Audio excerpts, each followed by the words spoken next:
Hey, I'm Ranger Matt here at the Indiana Dunes, and I'd like to share with you some of my favorite fun facts about dunes environment, ecology, and history.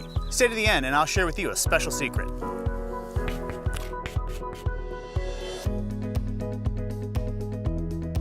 Do you know what spawned these dunes and its diverse ecosystem? I'll give you a hint. It was 300 feet high and moved slow. Glacially slow.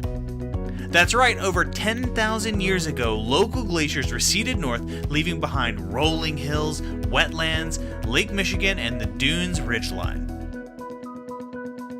I bet you didn't know that it was this specific ecosystem that was the birthplace of the science of ecology. That's the study of organisms and how they relate to one another and their physical surroundings.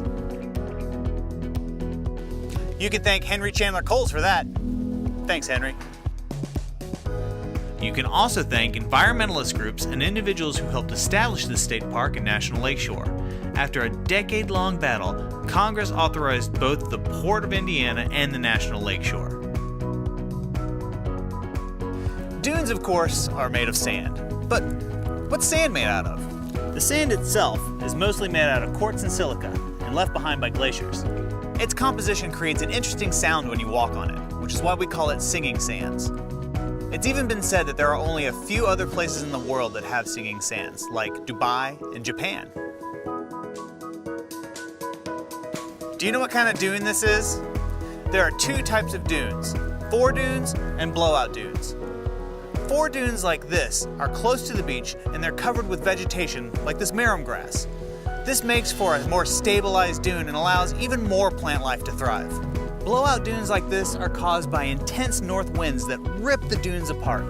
The loose sand in this bowl makes for a moving dune that can travel several feet per year. Blowout dunes can sometimes be the result of unapproved trails, what we call social trails, which gradually turn into bigger and bigger areas of sand. So please check your map to make sure you're on approved trails only. These old pieces of driftwood and old tree stumps are called tree graveyards by the locals. Kind of spooky, but kind of cool.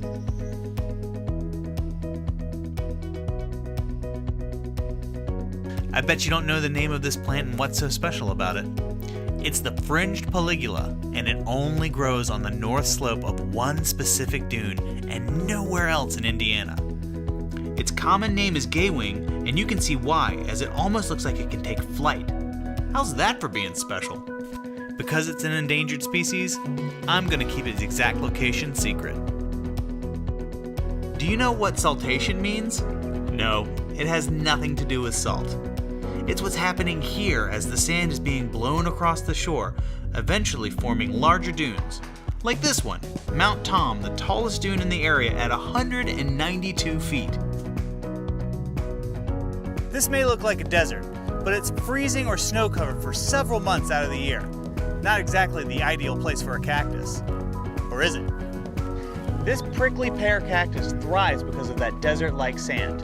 For cacti to thrive, they need well-drained sandy soil and lots and lots and lots of sun. We have plenty of both here in the dunes. Orchids are some of my favorite plants, and we have more variety of them in the dunes region than in all of Hawaii. Can you hear that?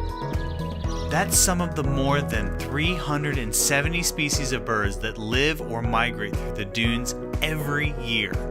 This is a list of the birds that we've spotted so far. Oh, there's a yellow-bellied sapsucker. One of my favorite dunes critters are these six-lined race runners. Oh, there's one. These lizards can dart at up to 18 miles per hour. That's almost as fast as an Olympic sprinter.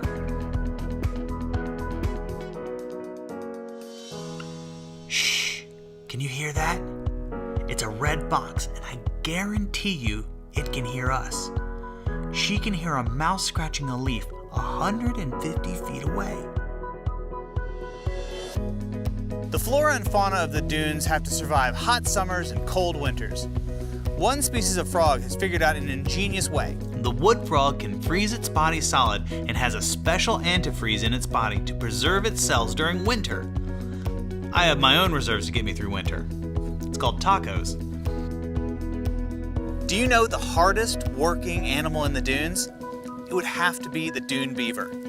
We see them working on their dams every hour between dusk and dawn. I'm sure you've heard of a Venus flytrap, but have you heard of a narrow-leaved sundew or a purple pitcher plant? Try saying that 5 times real fast. These are killer plants that also feed on insects thanks to their clever adaptations. You can find these little meat eaters at Pinhook Bog. This purple lupin plant is special.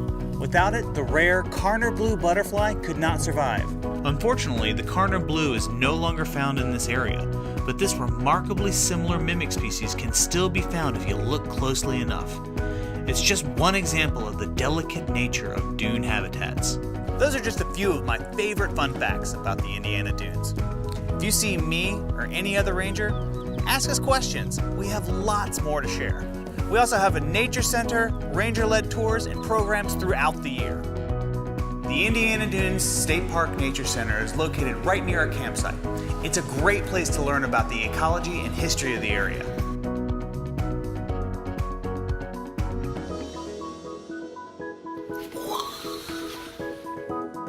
For more tips, maps, and planning tools, get a copy of the Indiana Dunes Activities Guide.